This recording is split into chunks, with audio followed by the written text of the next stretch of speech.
بسم الله الرحمن الرحيم. ولادي وبناتي حبايبي طلاب أولى ثانوي، احنا خدنا في المحاضرة الأولى التفكير، أهميته بالنسبة للفرد والمجتمع، وأساليب التفكير الإنساني، واتكلمنا عنهم الأربعة: الأسلوب الخرافي والديني والفلسفي والعلمي. يلا يا أبطال نبدأ مع بعض بقى نطبق على اللي احنا خدناه. أنا عايز أفهمك حاجة، خد بالك. النظام الجديد أهم حاجة فيه إنك تحل كتير وتحل بافكار وتعرف ازاي تحل. طبعا احنا جايين طبعا من ثالثه اعدادي، وكنا في الاعدادي مقالي خلاص. ولو حتى قدامك نقطتين ثلاثه اختر، فيبقى بناء على حفظك مش على فهمك. لا، احنا في الثانوي الاسئله مبنيه على انك تبقى فاهم. فانا عايزك النهارده وانت قاعد معايا، يلا يا باشا، مج النسكافيه بتاعك، شوف لي كده كوبايه شاي جميله، مخمخ معايا كده وركز. عايزك تعرف انا هقرا ازاي السؤال. النظام الجديد في الثانوي عندك هيبقى محتاج انك تقرا السؤال باللغه العربيه كويس الاول. لو قريته كويس باللغه العربيه ده عليها جزء من فهم السؤال. وبعدين وانا شغال هاجي عند كلمه واقول لك اعمل لي خط مايل، تقوم عامل ورايا كده خط مايل علشان اقف هنا وانا بقرا. يبقى هقرا السؤال جمل ايه؟ مفيده. اقرا لغايه هنا واقف كده جمله مفيده عشان افهم. ساعات هتلاقيني بقول لك طب حط لي خط تحت الكلمه دي واكتب فوقيها كذا. لازم تعمل معايا. ليه؟ النهارده بقى هتاخد بالك ان مفاتيح الاجابه لو كنت سمعتها كويس وركزت في المحاضره الاولى هي اللي نفعتني النهارده، بل هتوصلني وهتخليني ان انا مجرد ما اشوفها مش هكمل السؤال وهجاوب وهتبقى اجابتي صح. نسمي الله. يلا بسم الله. اولا الفلسفه الباب الاول، هناخد اسئله على التفكير الانساني واساليبه. اول حاجه معايا اولا الاسئله اللي من متعدد، واحنا عندنا مقالي عندنا مقال استنتاجي، بس هدربك الاول على الاختياري. السؤال الاول بيقول: إذا لم يتبقى لدى المرء إلا نظرة واحدة لمشاهدة العالم، ركز معايا، يبقى أنا هنا هعمل إيه؟ خط مايل. فينبغي عليه أن ينظر إلى مصير أولاده. مصير أولاده هكتب فوقيها الأجيال القادمة. مصير أولاده الناس اللي سوف تأتي. برافو عليكي، سامع الناس ما شاء الله بتجاوب. طالما هتكلم عن اللي لسه هيجي، أنا واخد الأجيال القادمة من مفاتيح الايه؟ برافو عليكم، من مفاتيح التخطيط للمستقبل. سوف يأتي مستقبل. طيب 2، يقول فلان ده ما تشغلش بالك مين هو، طبيب، هو فيلسوف، المهم دي مقولة تبع شخص معين فما تشغلش بالك بيه. يقول روبرت بيقول: رئتان تمتلئان بالهواء، تمام، ولسان يذكر الحمد لله. هذا ما احتاجه دائما للتعامل مع اللحظة الأولى في الموقف العصيب. الموقف العصيب تحتها خط واكتب فوقيها المشكلة. المشكلة اسمها الموقف الايه؟ العصيب. خلاص كده. هذا ما احتاجه دائما للتعامل مع اللحظة الأولى اللي هو حل. ركز، أول ما بيجيلي موقف عصيب يعني مشكلة. اللحظة الأولى أول ما أحس إيه ده، يبقى أنا هبدأ أفكر إزاي أحلها. هتبقى حل الإيه؟ المشكلات. تمام كده، كويس جدا. طيب 3، يقول باولو: عانق ببطء، اضحك بشدة، عش بصدق، سامح بسرعة. تدعوك المقولة لواحدة من أهمية التفكير الإنساني، وهي، أنا عايزك بقى تركز معايا لو تكرمت كده. أنا عايزك تاخد بالك تكتب لي عندك في الصفحة المقابلة في الهامش. بص بقى، هكتب كده: لو أنا قلت التكيف شرطة، التأقلم شرطة، الموائمة شرطة، التوافق شرطة، التناغم شرطة، ركز معايا، الاندماج شرطة، الحب أو الكره، الكراهية، الفرح أو السرور. خلاص كده. شعور بالفخر أو بالخزي، أنا مكسوف. كل ما يأتي من الوجدان الداخلي على طول، كل ده بسميه ايه؟ الصحة النفسية. تكتب لي الكلام ده لو سمحت حضرتك، تكتب كل ده. خلاص كده. ركز بقى معايا، هنا بيقول لك عانق ببطء اضحك بشدة، عش بصدق، سامح بسرعة. انا هنا بتكلم عن حاجات ايه؟ بتكلم عن حاجات انسانية، واللي انا قلته ده يدل على الشخصية السوية الغير مضطربة. وضيف لي كمان لمفاتيح الاجابة في الصحة النفسية سوي. خلاص، يبقى ده هتكلم عن الصحة النفسية. 4. اقرا كده معايا السؤال. التكيف، هو انت لسه هتكمل؟ التكيف في دايرة مفتاح من مفاتيح اجابة ايه؟ برافو عليك، من مفاتيح الصحة النفسية. واحد يقول لي طب هكمل ومال. التكيف الاجتماعي يعني توافق، كمان مفتاح من مفاتيح إجابة الصحة النفسية. عايز تكمل ايه بقى؟ ما تكملش. لا هكمل. كل طرف يتفهم مشاعر. ايه بقى؟ خلاص كفاية، ده احنا من اول كلمة. مفاتيح الإجابة خليتك من اول كلمة انت جاوبت معايا. برافو عليك. يبقى ده الصحة الايه؟ النفسية. لا شوف السؤال بقى لو سمحت. شوف السؤال اكتر بقى معايا كده. شوف السؤال اكتر كده. شوف السؤال هيقول لك ايه. السؤال هيقول لك اي من الامثله الاتيه تشير اليها العباره. ده سؤال غير مباشر. يعني الاول سالك إيه التكيف، فانت بسرعه عشان راجل مذاكر قمت قايل تكيف من مفاتيح الصحه النفسيه. برافو عليك، صحه نفسيه. لا شوف السؤال بقى، ده غير مباشر. بيقول لك لو انت عارف السؤال بيتكلم عن ايه، طب ممكن تديني مثال من الامثله دي يعبر عنه؟ يا نهار ابيض، ده سؤال لافف شويه. يبقى انا الاول لما شفت التكيف والتوافق عرفت على طول ان هو صحه نفسيه. ده ما سالنيش عن كده، ده قال لي كمان ايه؟ اي مثال بقى من الامثله اللي جايه تعبر عن السؤال. طب خلاص، انا راجل مذاكر وعرفت مفاتيح الاجابه ومظبط نفسي خلاص. فانا قلت في دماغي اول ما قريت السؤال صحه نفسيه. طب أنا أمثلة من اللي جاية صحة نفسية. برافو عليك. هيبقى ألف، قدرة الطلاب على الاندماج مع النظام الجديد في التعليم. الاندماج مفتاح من مفاتيح وناتج من نواتج التعلم للصحة الإيه؟ النفسية. يبقى برافو عليك. خلاص كده؟ طيب. 5. إن نجاح الفرد هو عايز تكمل الفرد في دايرة. يبقى أنا بتكلم عن إيه؟ عن المنفعة العملية للفرد. برافو عليك. شفت احنا وصلنا بمفاتيح الإجابة ونواتج التعلم لإيه؟ إن أنت ما كملتش السؤال، ما قريتش السؤال، ما كملتوش خالص. أول ما شفت إن نجاح الفرد يبقى شخصي، ذاتي، داخلي، خاص. برافو عليك، يبقى المنفعة العملية للفرد. يقول ألفونس الأناقة الحقيقة. أنت عايز تكمل الأناقة في دايرة واكتب لي فوقيها بس بعد ما أفهمك. أنيق يعني إيه؟ شخص أنيق في لبسه. تقول لي يعني مهندم، يعني منظم، يعني مرتب، يعني منسق للبسه، بيعرف ينسق الألوان في اللبس. جميل. يبقى الأناقة هي التنسيق. اكتب لي تحتها أو فوقيها كده عندك. طب الشخص المنظم يبقى أنيق، يبقى مرتب، يبقى مهندم أو مهندم، ويبقى منسق أو منسق. خلاص كده، يبقى تنظيم الفكر. خلاص كده تمام. سؤال رقم 7 بيقول لحضرتك كخطوة أولى للسعادة والتفكير الجاد عليك أن تتخلص من إحساسك بأنك الضحية. ركز معايا، عايز تبقى سعيد وتفكيرك يبقى جد بجد؟ اتخلص بقى من إحساسك أنك الضحية. تتخلص تحتها خط، الضحية تحتها خط. اتخلص يعني ابعد من انك الضحية. بلاش تعيش دور انك الضحية. يعني ابعد عن الشخصية الدونية. عندنا في علم النفس شخصية الدونية اللي بيحب يعيش ان هو عليه مؤامرات والناس واقفة ضدي وانا دايما ضحية لقرارات الناس. انت اصلا ما بتعملش حاجة كويسة. تمام. الضحية ازاي؟ كأنك جيت مثلا السنتر متأخر نص ساعة عن الحصة فما دخلتش، تبدأ تعيش بقى الضحية والتآمر، وليه وبيعاملني كده ليه وانا دايما. ده شخصية غير سوية. الشخص اللي دايما يعيش دور الضحية ده غير سوي، غير سوي، غير سوي. انت خدتها من مفاتيح الايه؟ الصحة النفسية. ده شخص كده ما عندوش صحة نفسية. فانا عايزك عشان تبقى سعيد اتخلص، يعني ابعد من احساسك بانك الضحية علشان ما يبقاش جواك لا صراع ولا احباط. يبقى ده ايه؟ الصحة النفسية. تمام. 8. لا يموت الإنسان إلا إذا توقف عن التفكير بالتساؤل. أيوة، عايز إيه؟ أنت في النظام الجديد لو ما قريتش السؤال لغاية النقط يبقى أنت غلط. لازم تكمل لغاية النقط. تؤكد العبارة على أن التفكير. أقف بقى. أنا ممكن ما أكونش فاهم السؤال اللي مكتوب قدامك بالأزرق ده خالص. اقرأ اللي بالأحمر كده. التفكير بس. التفكير إيه من الأربعة اللي أنت شايفه؟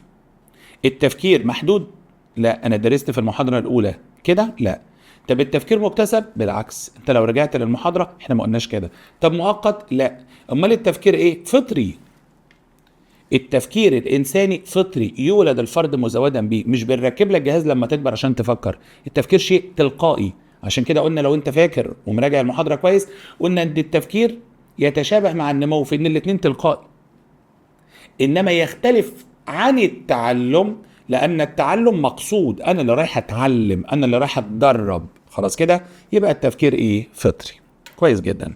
9، يقول كونفوشيوس، ده فيلسوف صيني وهناخده في المنهج بعد فترة: ليست العظمة في ألا تسقط أبدا، خط مايل هنا. أمال العظمة في إيه؟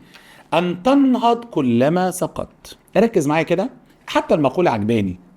لازم تاخد بالك ان مش المشكلة انك تقع، لا عادي، كل الناس بيحصل لها فترة ركود، كل واحد هيجي له فترة فتور، بيجي لك فتور كده اثناء السنة الدراسية، ويجي عليك وقت انا ما عادش عايز اكمل، انا ما عادش عايز اذاكر، انا زهقت شوية. انت مركز معايا؟ طيب تعالى بقى. ليست العظمة في ألا تسقط أبدا، لكن العظمة أن تنهض كلما سقطت. دي نقطة مهمة جدا، خد بالك. أقع مفيش مشكلة، بس عافر واطلع وقف تاني على رجليك، ما تستسلمش. حلو قوي. يعني أقع مفيش مشكلة، العظمة إنك تنهض كلما سقطت. كل ما تواجهك مشكلة واجهها، حلها، ما تديلهاش ظهرك. خلاص كده، أن تنهض كلما سقطت يعني أحل مشكلاتي. طب حلو قوي. اللي بيحل مشكلاته يبقى ايه؟ بينظم تفكيره. انك تنهض كلما سقطت، اقف منين ما تقع، اقف تاني وعافر. معناها تخطيط المستقبل؟ معناها استدعاء الماضي؟ لا يسير. امال معناها ايه؟ معناها التصدي للمشكلات. كويس جدا. الاماكن القديمه، ولسه عايز تكمل السؤال؟ يلا يا باشا. دايره على القديمه مفتاح من مفاتيح وناتج من نواتج التعلم. برافو عليكم، سامعكم. القديمه يبقى هرجع لايه؟ فاكر بيتكم القديم؟ هرجع لايه؟ القديم. يبقى استدعاء الماضي. 11 بيقول لك لا تكن إمعة، اللي هو معاهم عليهم. لا تكن إمعة إذا أحسن الناس أحسنت، وإن أساءوا أسأت. لا، ما تبقاش زي الناس، معاهم عليهم. امال أعمل إيه؟ فين شخصيتك؟ لما يعرض عليك أمر ما تبقاش زي الناس، ها؟ ما تقولش زيهم وخلاص، لا، أنت مش ماشي معاهم سياسة القطيع. فين دورك؟ فين شخصيتك؟ يعني أعمل إيه؟ أعمل إيه؟ منفعة العملية؟ لا. الصحة النفسية؟ أكيد لا. القدرة على التحليل؟ أيوة، أنت لازم يبقى عندك قدرة على التحليل.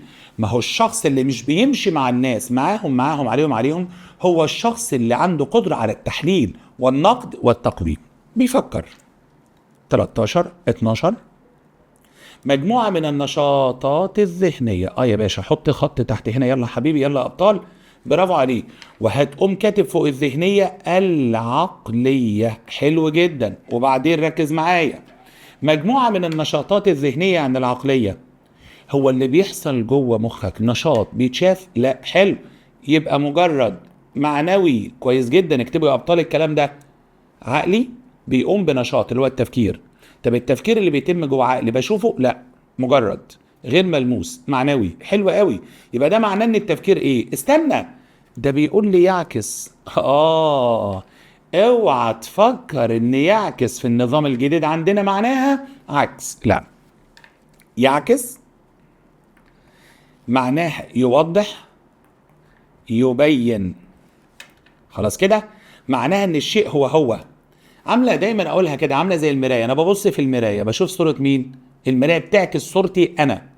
يبقى يعكس عندنا لما تلاقيها في السؤال معناها يوضح، يبين. واخد بالك؟ يعني الكلمه هي. امال امتى يعكس اللي في دماغك اللي هي عكسها؟ يعكس بتجيلنا في النظام الجديد بكلمتين عندنا في ماده الفلسفه: يخالف. يجي يقول لك سؤال ويقول لك ويخالف ذلك، يبقى عكس فلان. او يناقض، يتناقض ذلك مع، يبقى ده معناها العكس. انما يعكس يعني يوضح، يعني يبين، معناها كده. اوعى تغلط في يعكس. يعكس معناه يعبر ذلك او يوضح ذلك ان التفكير. حلو قوي.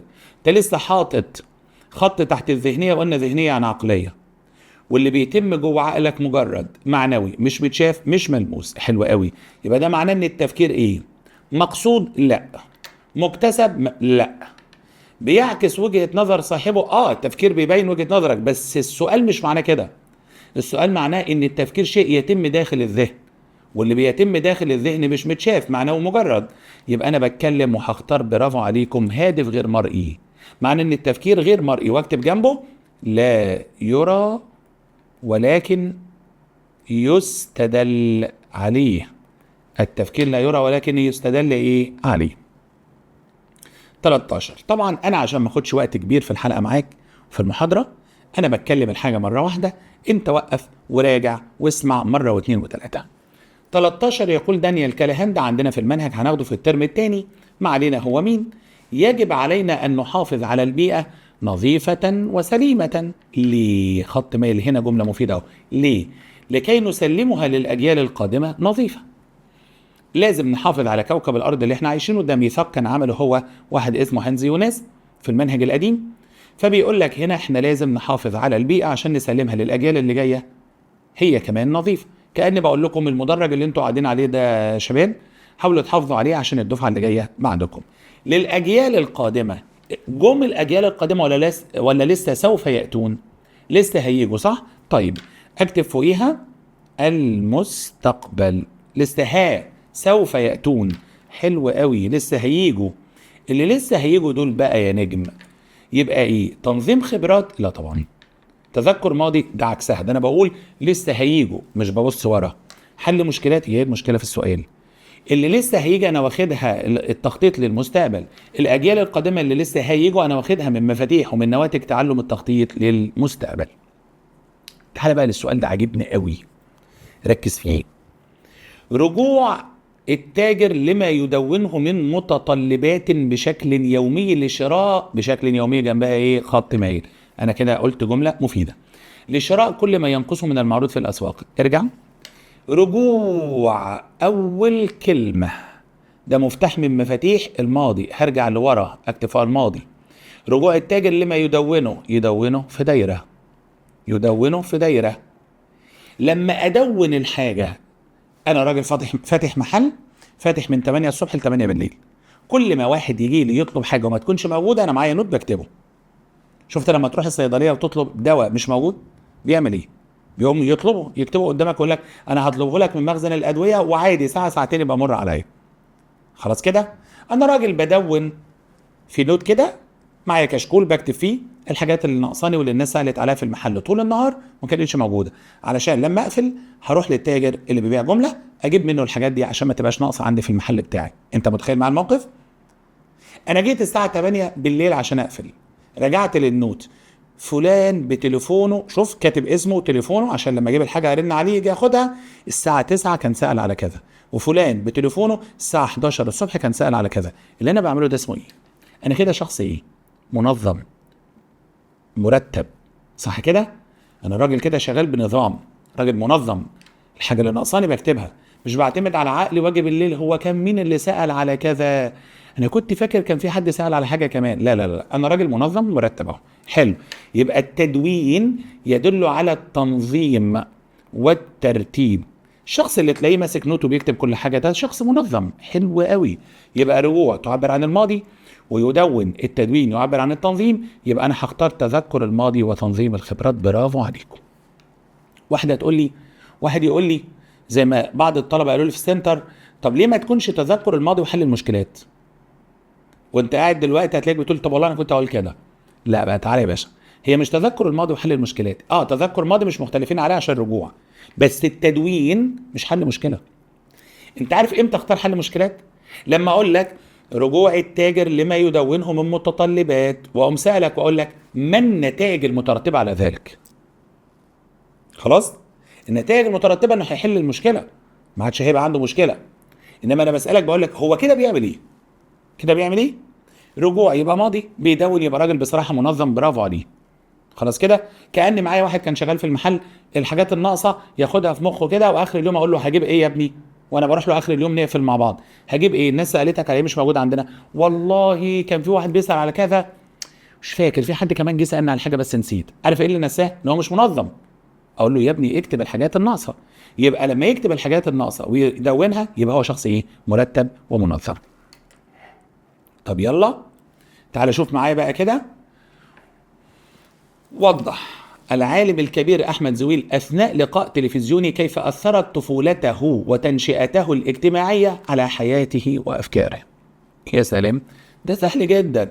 طفولته وتنشئته الاجتماعية، هي الطفولة. عالم كمه 50 سنة بيتكلم عن طفولته. برافو عليكم، يبقى هيرجع للماضي. برافو عليكم. يطبق الموقف السابق أحد الأنشطة العقلية اللي بيقوم بها الإنسان. قيام الفرد بترتيب أفكاره؟ لا طبعا. محاولته تجاوز المعضلات يعني المشكلات يا ولاد؟ لا طبعا. واحد بيحكي عن القديم يبقى بيسترجع الايه؟ الخبرات السابقة. خلاص كده. اما الوضع تصورات لاحلامه، لا، ده الاحلام والامال واللي نفسي فيه لسه هيحدث، ده دي يبقى تخطيط للمستقبل لو انت عايز تركز.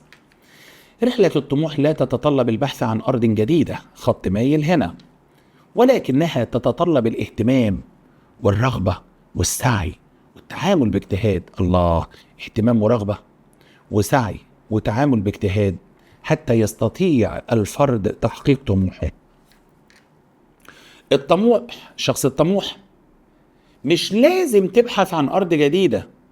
انت ممكن تبقى في مكانك ويبقى عندك طموح انك توصل، بس ده عايز اهتمام، عايز رغبة، عايز سعي، عايز تعامل باجتهاد عشان تقدر تحقق طموحك. انت شايفها ايه؟ يعكس يعني يعبر ما سبق عن أهمية التفكير الإنساني في تحقيق. بص، هو لا قدرة على تحليل ولا منفعة عامة مش خاصة بالمجتمع. حلو. بقي لي المنفعة العملية للفرد لأمور شخصية، حاجة داخلية، ولا صحة نفسية؟ انت شايف ايه؟ انا هسيب لك السؤال ده وتبعت لي اجابته، وتدخل لي تبعت لي اجابته. انت مشترك مع المنصة، ادخل عندك الرقم، خش قول لي اجابة رقم 16 هتبقى ايه. سهل جدا. انا كنت اجاوبه بسرعة، بس انا حطيت لك دواير على مفاتيح الاجابة. اهتمام، رغبة.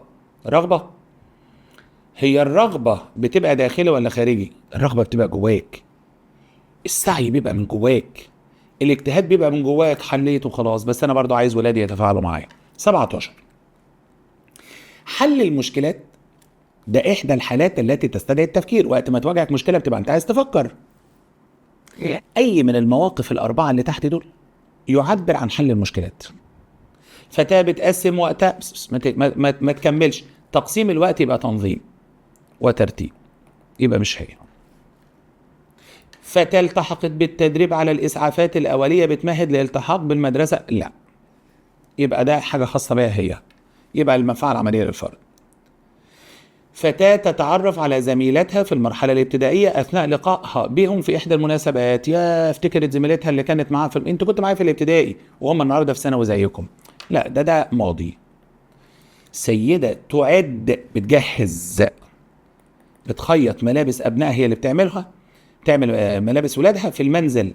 ليه؟ أصل الدنيا بقت غالية نظرا لغلاء الأسعار.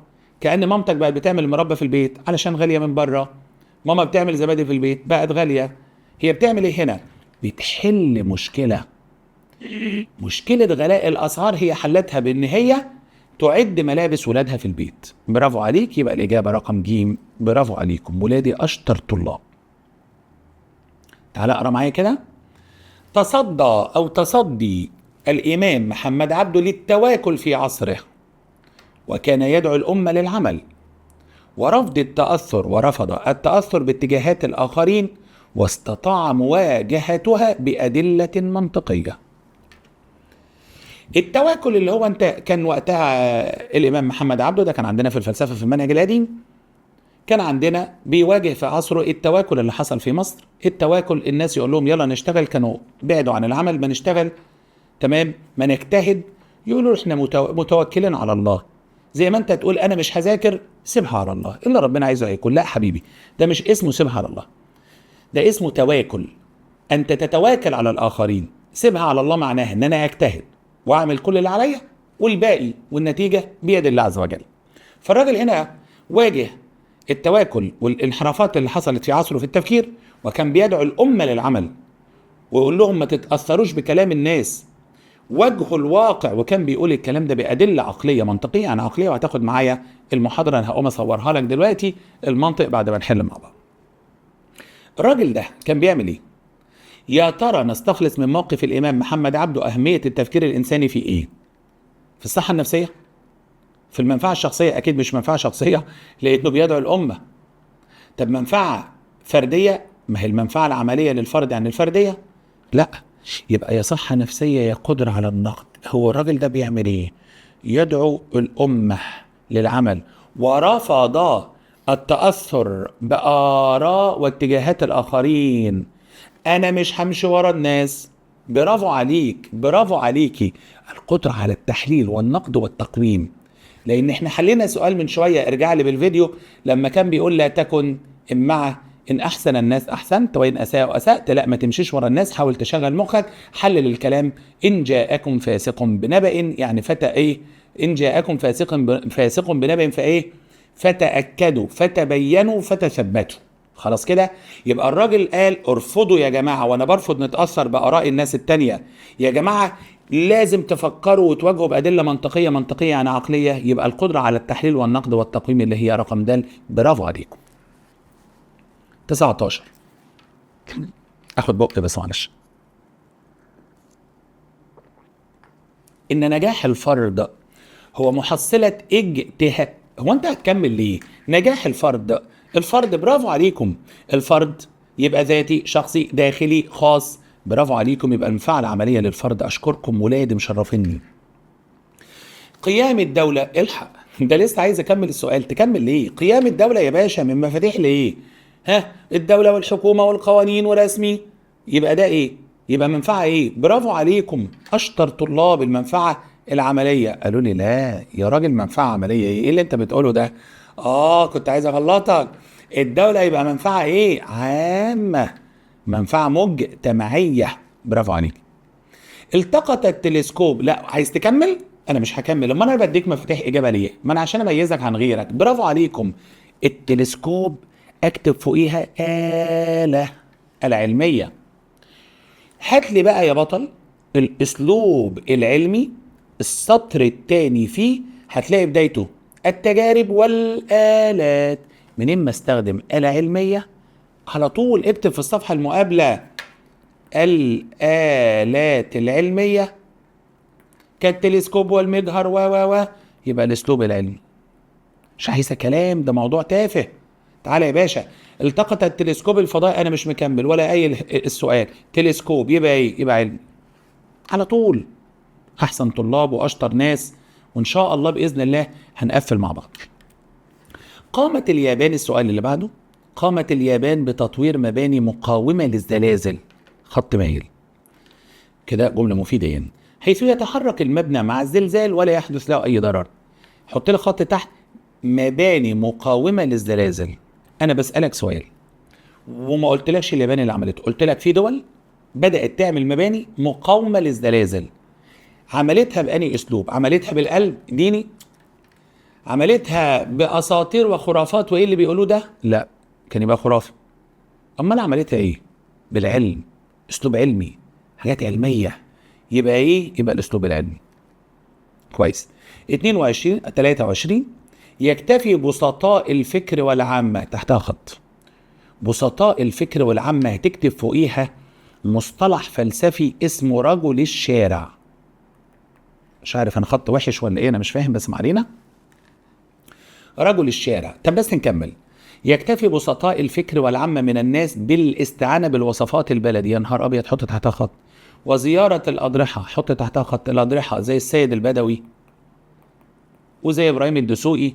اروح دسوق واقعد في مش عارف ايه، ولا اروح طنطا. السيد البدوي نجح لي ابني يا سيد بدوي. طبعا ده كله برافو عليكم. شوف ايه الخرافات ده؟ انت شفت كشرت ازاي؟ قلت ايه الخرافات دي؟ ايه اللي انت بتعمله ده؟ ايه اللي انت بتقوله ده؟ يعني اسلوب خرافي. بس انا على فكره اول ما شفت المفتاح والناتج اللي بيقول بسطاء الفكر والعامه اللي هم رجل الشارع. رجل الشارع ده مصطلح بنسميه اللي هم العامه.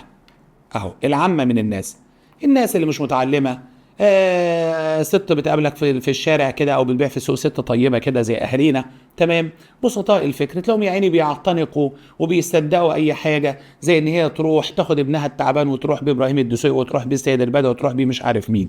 فاهمني؟ بس وصفات بلدي. خلاص، ده تفكير ايه؟ خرافي بدائي ساذج غير علمي غير منطقي. يقول علي الطنطاوي تفاءل فالله. هو انت لسه هتكمل؟ فالله يسمع صوتك. الله، برافو عليكم رجال الدين، اشكركم، ممتاز. طريقة عمل أعضاء الكائنات الحية بتلك الطريقة الآلية. أيوة، مالها يعني؟ هتعمل إيه؟ إن الكائنات الحية زينا، الأعضاء والأجهزة يا ولاد بيعملوا بإيه؟ بيعملوا بطريقة آلية، محدش بيشغل القلب ولا الكبد، حتى لو احنا نايمين الأجهزة كلها شغالة. حلو حلو. هذا دليل على وجود خالق للكون. خالق للكون يبقى أسلوب إيه؟ في خالق لهذا الكون يبقى أسلوب ديني. رجل الدين يقول لك سبحان الله، شايف حتى واحنا نايمين بيحصل ايه، والقلب ايه، والاورده بيحصل فيها ايه، عشان واحنا نايمين الضغط ايه. حاجات علميه، حاجات دينيه، كلها حاجات علميه، بس بنقول شايف ده دليل على وجود الله. خلاص، يبقى ده الاسلوب الديني. كانت اوروبا حتى القرن ال18 تنظر الى المرض النفسي على انه تسلط الارواح الشريره على الانسان. في القرن ال18 لما يبقى واحد عنده حالة نفسية كان يقولوا في أوروبا ملبوس، بالمعنى بتاعنا راكبه جن. متخيل؟ تسلط الأرواح الشريرة على الإنسان. شايف أنت مكشر إزاي؟ إيه الخرافات، إيه الأساطير اللي بيقولوها؟ أسلوب خرافي، أشكرك. السؤال السهل قوي اللي ما فيهوش حاجة تتوضح أنا هجري فيه، هعديه عشان ما أطولش على الفاضي. طريقة في التفكير تمثل منهجا وطريقة مرتبة في التفكير. حلو قوي. لدرجة أن هذه الطريقة تتصف أحيانا بأنها المنهج الذي يهدف إلى الوصول إلى تعليلات لظواهر مختلفة في هذا الوجود. السؤال انتهى هنا. أنا مش فاهم أحط خط فين عشان يبقى ده المفتاح الإجابة أو يبقى نواتج التعلم. حط لي خط تعليلات لظواهر مختلفة في الوجود.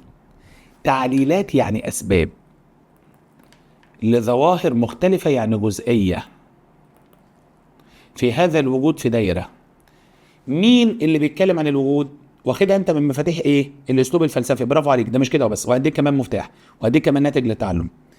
اسباب لظواهر ايه؟ جزئيه، مختلفه عن جزئيه. هات الاسلوب الفلسفي، هات، افتح كده، بص معايا في السطر الاخير فيه، هتلاقيه بيقول ويربط الظواهر الجزئيه. جدع، بيربط الظواهر والحياه الجزئيه معا في وحده كليه شامله. مش مكتوب عندك كده؟ برافو عليك.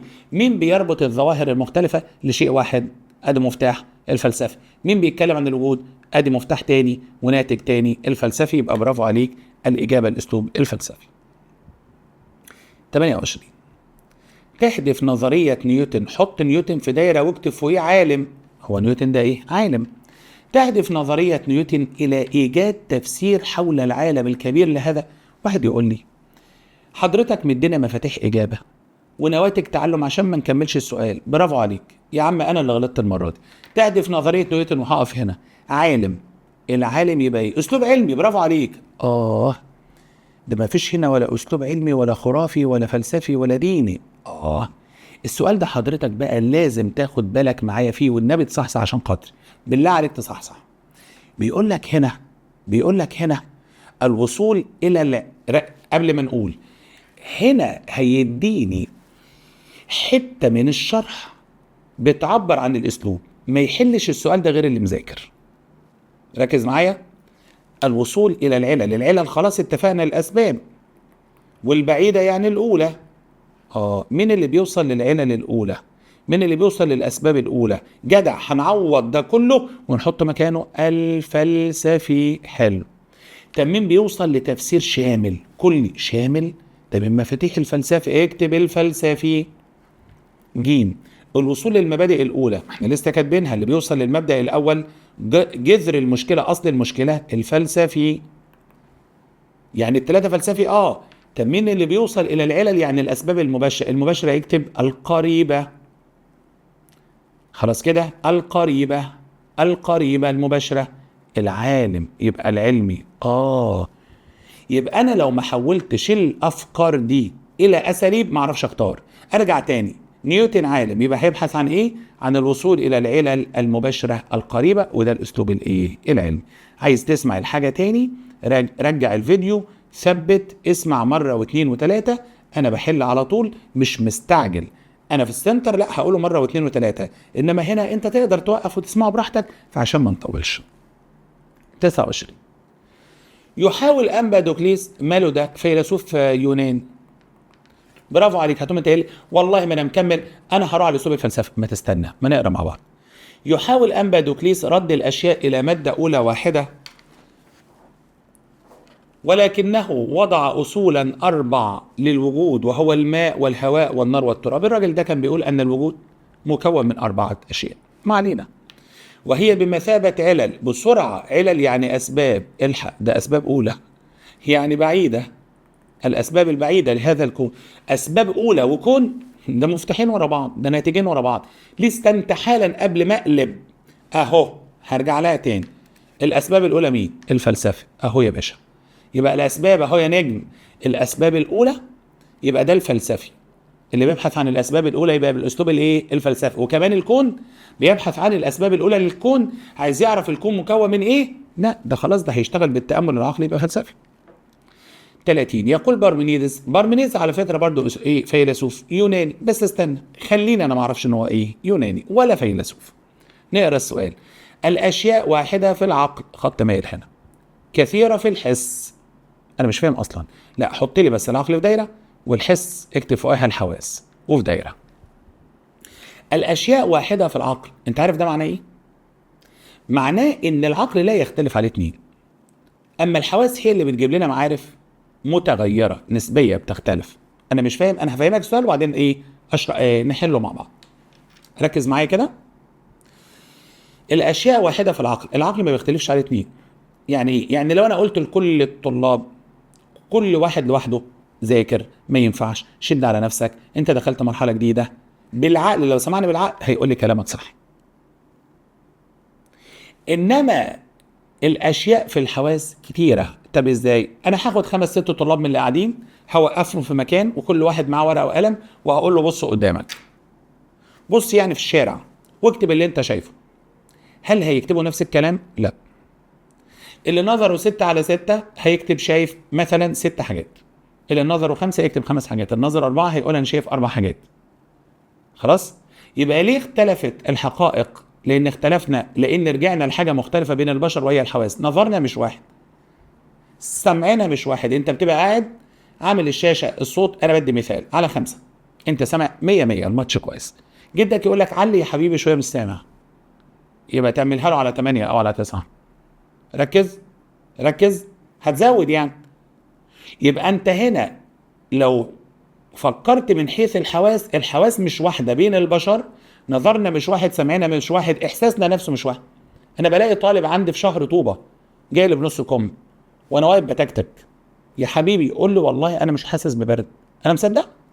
الاحساس مش واحد، تمام، السمع مش واحد، النظر مش واحد، الشم مش واحد، الى اخره بقى.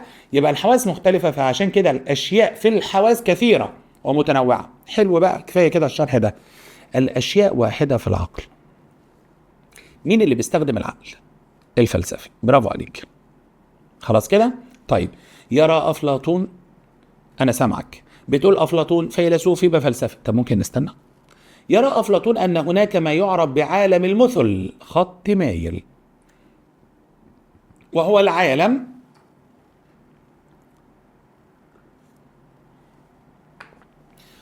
العالم الذي تعزى اليه، يعني ترجع اليه، كل الموجودات الحسيه. هناك ما يعرف بعالم المثل. افلاطون عنده حاجه اسمها عالم المثل اللي هي ايدياز، هكتب فوقيه العالم الاخروي. العالم الاخر عنده زي القيامه عندنا الاخره، بيقول ان احنا لما نموت هنطلع في العالم ده. طيب انا هسالك سؤال بسيط، هي الاخره انت شفتها القيامه؟ شفت عذاب القبر؟ شفت ماذا سيحدث؟ لا. امال ده شيء ايه؟ الاخره ده خلاص، هو بيقول عالم اخروي. الاخروي، العالم الاخروي ده بيتاملوا لانه ما شافهوش، تامل عقلي، صح كده؟ طب التامل العقلي بيتشاف؟ لا، يبقى مجرد معنوي. هو اللي انا كتبته ده مفاتيح ايه؟ التامل العقلي، يبقى اسلوب ايه؟ فلسفي. تمام. من اقوال ارسطو، الحكمه هي التجربه، خط ميل هنا، مضافا إليها التأمل العقلي. التجربة في دايرة والتأمل العقلي في دايرة. التجربة مين اللي بيستخدمها؟ برافو عليكم، العالم، الأسلوب العلمي. التأمل العقلي يا راجل ده فوقيها أهي، ده أنا لسه ما بلعتش ريقي أهي، ما قفلتش بقي، تغلط إزاي؟ التأمل العقلي يبقى إيه؟ الأسلوب الفلسفي. طب نقرأ هو عايز إيه؟ تشير المقولة إلى اثنين من أساليب التفكير الإنساني، وهما آد العلمي وآد الفلسفي. تمام. الاعتماد على الفحص والتمحيص وتقديم البرهان العقلي، خط مايل هنا. الفحص اللي هو التحليل يعني، والتمحيص اللي هو التدقيق، كن دقيق. الاعتماد على الفحص والتمحيص وتقديم البرهان العقلي، العقل في دايرة. ده ايه ده؟ ده عايز تأمل وتحليل وتدقيق وعقل. ده مين ده؟ ده مين اللي بيستخدم ده كله؟ ده مين بيستخدم التمحيص والتدقيق والتحليل والعقل؟ برافو عليك، الفلسفي. لا ده في فلسفي وعلمي وفي فلسفي وخرافي. بس اكيد مش دول. خلاص انا عايز اللي فيها فلسفي. طب كمل بس. بدلا من اعتناق الاساطير المبنيه على الخيالات، اساطير خرافات، برافو عليك. يبقى الغايه العقلي اسلوب فلسفي، والاساطير المبنيه على الخيالات خرافي. يبقى فلسفي وخرافي، برافو عليك. 34. اسلوب يبدا بالشك. الشك حطه له في دايره او حط تحتيه خط. باعتباره منهج للعقل، خط مايل هنا. باعتباره منهج للعقل واسلوب حياه. انا كمل كده. فيجب علينا عدم التسليم او قبول اي افكار او اراء الا بعد الفحص. شوف الولد الشاطر، شوف الولد الممتاز. الفحص ولسه كاتب الفحص، معناها ان انا ادقق واحلل. يبقى ده الفلسفي. ايه الفلسفي؟ صح كلامك مظبوط، بس انا عايز اقول لك حاجه بقى دلوقتي. عايز اديك مفتاح جديد. الشك ده، افتح الملزمه صفحه 13، اقرا العنوان من فوق، مهارات التفكير الفلسفي. تحتها مكتوب 1 مهارة الشك. الشك ده انت فاتح صفحة 13 اهو، انما احنا بنحل دلوقتي في صفحة 16 صح؟ ركز، او صفحة 17 دلوقتي. روح لصفحة 13. انت قريت مهارة الشك. مهارة الشك قريتها في الملزمة اللي معاك. هي مادة ايه الملزمة دي؟ الفلسفة. جدع. يبقى مهارة الشك تبع ايه؟ تبع الفيلسوف. وكمان بالعقل. خلاص بقى. وكمان مش هسلم ولا اقبل اي حاجه الا بعد الفحص والتحليل. خلاص يا باشا، يبقى ده الفيلسوف. وقعنا في نفس الازمه. ما هوش كاتب اسلوب فلسفي ولا علمي ولا ديني ولا خرافي. ما خلاص بقى يا رجاله، ما احنا قلناها مره. ما خلاص بقى يا بنات يا شطار. تعال نحول الاختيارات الى اساليب. يلا مع بعض. انا عارف ان ولادي عملوها قبل ما اقول. يبحث في اصل الاشياء. اللي بيبحث عن اصل الاشياء يعني عن ايه؟ عن الاسباب الاولى. برافو عليكم، الفيلسوف. طب مين بيأكد على إيمان الإنسان؟ الديني. طب مين بيبحث عن الآلة القريبة اللي هي المباشرة؟ العالم. طب مين هيخالف العقل والمنطق؟ يخالف العقل والمنطق البدائي الخرافي. يبقى أنا عايز مين؟ الفيلسوف اللي هو يبحث في أصل الأشياء. ركز بقى. تمام. تستطيع الدولة المصرية معالجة مشكلاتها عن طريق التعرف على أسبابها. التعرف على أسبابها اكتب فوقيها الأسباب الحقيقية المباشرة. الدولة لما بتواجهها مشكلة بتبقى عايزة تعرف فين السبب المباشر لظهور الظاهرة دي والمشكلة دي ليه. عشان تتوصل لخطط تنموية مدروسة. يعني عايزة تتوصل لإيه؟ لحل المشكلة. افتح يا باشا الأسلوب العلمي. هات يا باشا أول سطر هتلاقي كلمة الأسباب الحقيقية، وهات يا باشا آخر سطر فيها هتلاقيه حل المشكلات. يبقى ده الأسلوب العلمي. مش عارف فين الأسلوب العلمي؟ هنحول برضو الاختيارات لأساليب. اللي بيبتعد عن العقلانية يبقى الخرافي. اللي بيعتمد على النظر العقلي يبقى الفلسفي. اللي بيتبع مناهج علمية يبقى العلمي. اللي بيهتم بالأمور العقائدية يبقى الديني.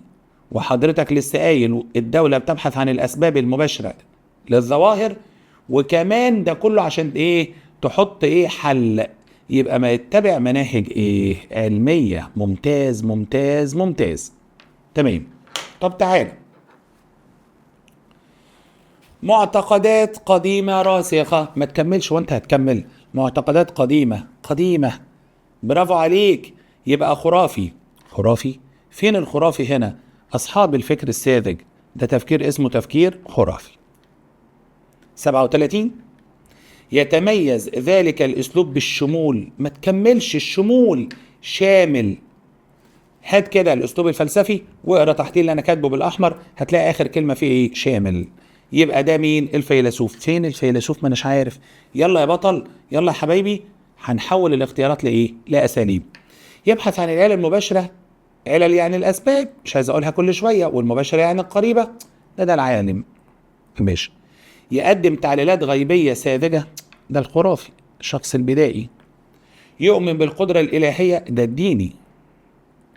يبحث عن المبادئ الأولى يعني الأسباب الأولى اللي هي البعيدة، ده الفلسفي. برافو عليك، شامل الفيلسوف، يبقى داري. خلاص كده. يرى أرسطو أن كل شيء في الكون يتحرك، وبالتالي لابد أن يكون هناك محرك لهذا الكون. محرك للكون هيبقى أسلوب إيه؟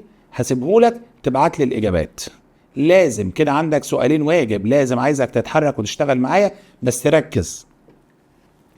هناك العديد من الحلول التي قدمها العديد من الفلاسفة كانت بمثابة الخروج عن المألوف والمعتاد. بمثابة الخروج عن المألوف والمعتاد. ركز معايا في السؤال عشان سؤال فيه فكرة قوية جدا. الطبيعي إن الفلاسفة لما بتيجي تقدم حلول أو تدرس مشكلة بتدرسها بتفسير شامل. ركز في الحتة اللي جاية، وما بتحلهاش، هي بتدرسها. خلاص كده. بس بعض الفلاسفة خرجوا عن المألوف، عن المعتاد، عن المعروف، عن الطبيعي. ايه يعني؟ عملوا ايه يعني؟ عملوا ايه؟ بعض الفلاسفة خرجوا عن الطبيعي وكانوا بيحلوا المشكلات بطريقة علمية. شفت لما يكون طبيب أطفال موجود في وحدة صحية في قرية صغيرة، دخل له واحد قدي مجروح متعور، خيط له الجرح، يبقى كده خرج عن الطبيعي والمألوف والمعتاد، ده بتاع أطفال. خلاص. أو كده الفيلسوف، أنت راجل بتستخدم التفكير العقلي وبتحط الظواهر الجزئية في وحدة شاملة وما بتحلش حاجة، بتبدأ بس تبحث عن الأسباب والعلل البعيدة للظاهرة، عايز توصل لجذر المشكلة، لأصل المشكلة. لما الاقي فيلسوف خرج عن المألوف وعن المعتاد وبدأ يروح لحاجة، اكتشفت ان الفيلسوف ده حل المشكلة.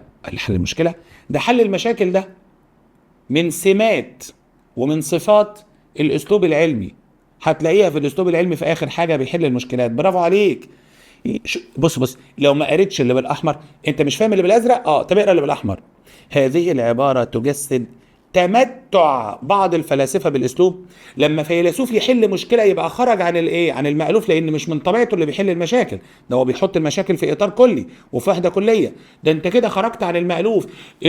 يبقى الفيلسوف ده بيتمتع بصفة مش موجودة فيه. ده الفيلسوف ده لما حل المشكلة كأنه، برافو عليكم، كأنه عالم. يبقى هذه العبارة تجسد تمتع وجود بعض الفلاسفة فيهم أسلوب وفيهم صفات علمية. 40، يقول لورنس: الشيء المهم في العلم، تحتيه خط العلم، تحتيه خط، ليس هو الحصول على حقائق جديدة بقدر ما هو اكتشاف طرق جديدة للتفكير. ركز بقى معايا. اكتشاف طرق جديدة ده اسمه إبداع، الأسلوب الإبداعي. كان عندي في المنهج القديم كان الأسلوب رقم 5 بس حذفوه. بس أنا عايز أقول حاجة وأوضح لك حاجة، خد بالك منها. العلم علم تجارب وملاحظة وفرض وكده. أمال إيه الأسلوب الإبداعي ده؟ لما يقول لك اكتشاف طرق جديدة يعني ما كانتش موجودة. لما نكتشف حاجة ما كانتش موجودة ده إبداع. لذلك اللي بيعمل حاجة ما كانتش موجودة ده أنت مبدع. إيه ده؟ ده أنت خارق. وخارق هنا أو أسطورة المعنى الإيجابي مش الإيه؟ الخرافي. هديك مثال. الدكتور أحمد زويل عالم كيمياء، عالم أهو، عالم كيمياء. لما اكتشف الفيمتو ثانية يبقى مبدع، لأنه اكتشف حاجة ما كانتش إيه؟ موجودة. دكتور مجدي يعقوب دكتور عالم في الطب، عالم اهو، لما عمل القلب المفتوح لطفل مش عارف كم شهر، ده ايه الابداع ده؟ ده خارق، حاجه ما حصلتش، يبقى الابداعي. صح كده؟ يبقى العلم يبقى علماء، وطرق جديده يبقى مبدعين. خلاص كده فهمنا السؤال؟ تمام. 41.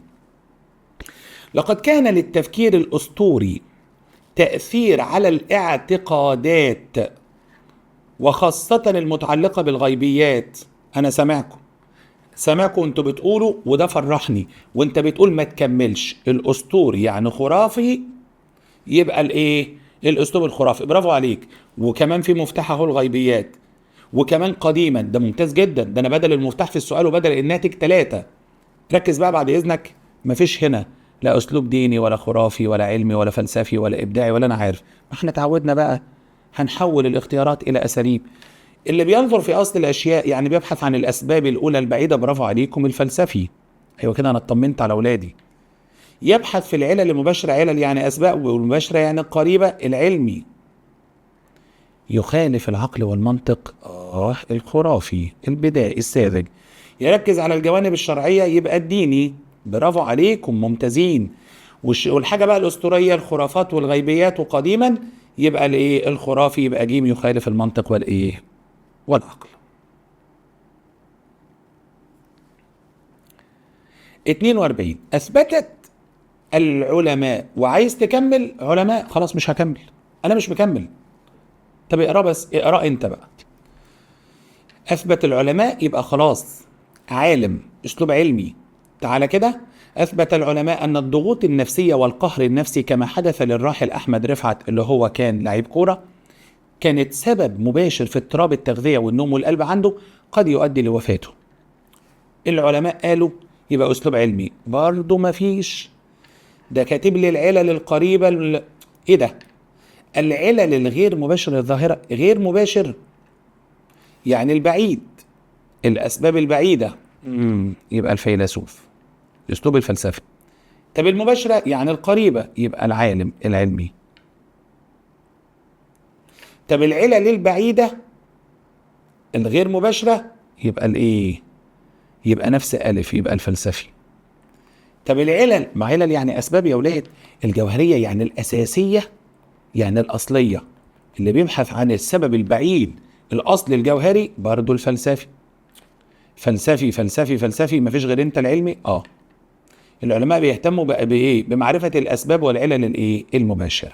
خلاص كده أنا هقف هنا، لأن من أول هنا هتبقى المحاضرة الجاية.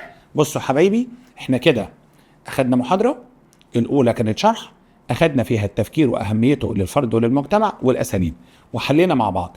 اسمع المحاضرة مرة واثنين وثلاثة، اقف وراجع واسمع واكتب ورايا. النهاردة أنا متأكد إن اللي كان مضايقك وحاسس إن أنا هطبق إزاي، النهاردة أنت زي الفل.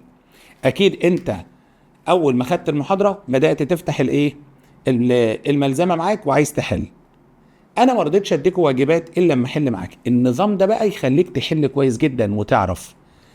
اجهز يا بطل عشان المحاضرة الجاية هشرح العلاقة بين الفلسفة والدين والعلم، وقبل ما اشرحها هيبقى في ميني تيست قدامك وتعرف درجتك فيه، وبعدها هشرح. خلاص اجهز علشان هجيب الميني تيست من اللي انا حليته. ايه ده انت بتغششنا؟ اول ميني تيست واول حتى امتحان بجيبه من اللي انا حليته مع ابني وبنتي. انا بعمل كده طول عمري حتى مع ثالثه ثانوي. ليه؟ حافظ، بلعب على الحاله النفسيه، وبجبرك ان انت تراجع اللي انا قلته وتذاكره كويس اذا كنت عايز ايه؟ تقفل علشان التقرير يبقى كويس عنك. خلاص كده ان شاء الله المحاضره الجايه هديك ميني تيست من ده، من الواجبات اللي احنا حليناها مع بعض. راجع يا بطل، شدوا يا حبايبي، عايزين نكسر الدنيا في اولى ثانوي، عايزين نبقى شطار. طلاب هنداوي بيبقوا في حته تانية. ان شاء الله باذن الله هنقفل مع بعض زي اللي قبلنا ان شاء الله. خلاص هيبقى في ميني تيست وهشرح لك المحاضره العلاقه بين الفلسفه والدين والعلم. نشوفكم على خير يا ابطال. السلام عليكم.